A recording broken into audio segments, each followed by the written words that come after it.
and show that, your hard work is paying off, and the fruits of our labor are, in getting #1 seeds and putting South Carolina on the map. And there will probably be some naysayers that say we didn't deserve it, but you got to check our record, you got to check our league, and I think we've done a tremendous job with this young basketball team. We just have to continue it.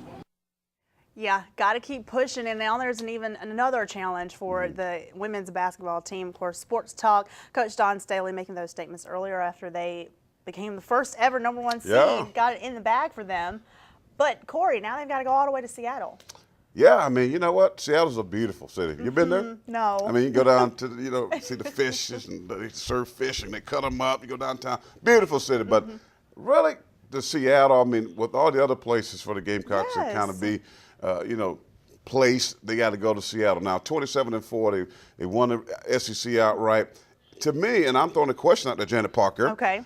Is this a blessing or a curse for the women's basketball team, because they got North Carolina that's going to be in that bracket. Correct. Who they've lost to, right? Before. And then if they win that bracket, they're going to have to play Stanford down the road in their own backyard. I don't know. I mean, it seems like they were punished. I mean, yes, it's history. We know that. Right. But it seems to me as though they were punished for being #1. I think the same thing, and Dawn Staley's saying there are naysayers out there saying they don't deserve this, and I don't think enough people are stepping up to the plate and really giving the women's basketball team at South Carolina the respect they deserve. I don't think they see them as an elite basketball team. Well, I think it goes back to how they finished. I mean, you go to Tennessee and you lose a team that that's your measuring stick. They go on the road. If you really want to become relevant, you need to beat Tennessee. Them. So they lost and they won a game. They blew Georgia out in the SEC tournament. Then they come back and then they lose in the second round. So they needed that one victory to get them where they need to be. But at the end of the day, because they play in the SEC, and I liken it to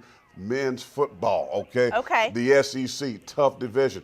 And I think they got some points, Janet, for playing in the SEC, which is very tough in women's basketball. Very much so. Here's my thing. If they go to Seattle and they do shine, like you said, is it a blessing or a curse? If they do shine, it's a blessing, because then it shows, hey, we are a team to watch. Well, they are. I mean, listen, they didn't finish strong, but this is a good basketball team. And I think, when you look at it at the end of the day, they're going to be challenged out there in the West, because we've got North Carolina sitting there, a team they lost to early on in the season. They can get through that. They still got Stanford sitting there, who beat them a few years back in the tournament. So, I mean, it's a tough draw at the end of the day. It's history, but it's tough. But Dawn Staley and his basketball team is very confident, and they take on the character of their basketball coach. They're a tough-minded group, and I think now it's about rebounding and fixing the things that need to be fixed. But I think they're going to be okay. But at the end of the day, it's a tough draw, for the lady. We're going to be watching it, of course. I've got all my faith in them. They hate me calling them Lady Gamecocks. Because somebody took me on Twitter and said, that was 10 years ago. But the Lady G's to me. I'm sorry. He just can't help himself. Well, like you said, if they follow Dawn Staley's suit, they'll be all right, because she's a tough cookie. She is a tough cookie, and she's had great success, and she understands what it takes to win. I think for the Gamecocks, the women's basketball team, Final Four got to be their destination. They need to make leaps and bounds, and I think they will have a chance, but it's going to be tough. Derek Phillips, our very own Derek Phillips, will be out there, so we're sending him on the road. And make sure you're tuning in right here to Watch Fox for all of that. And Corey has more sports. His 5 and Outs coming up. Stay with us.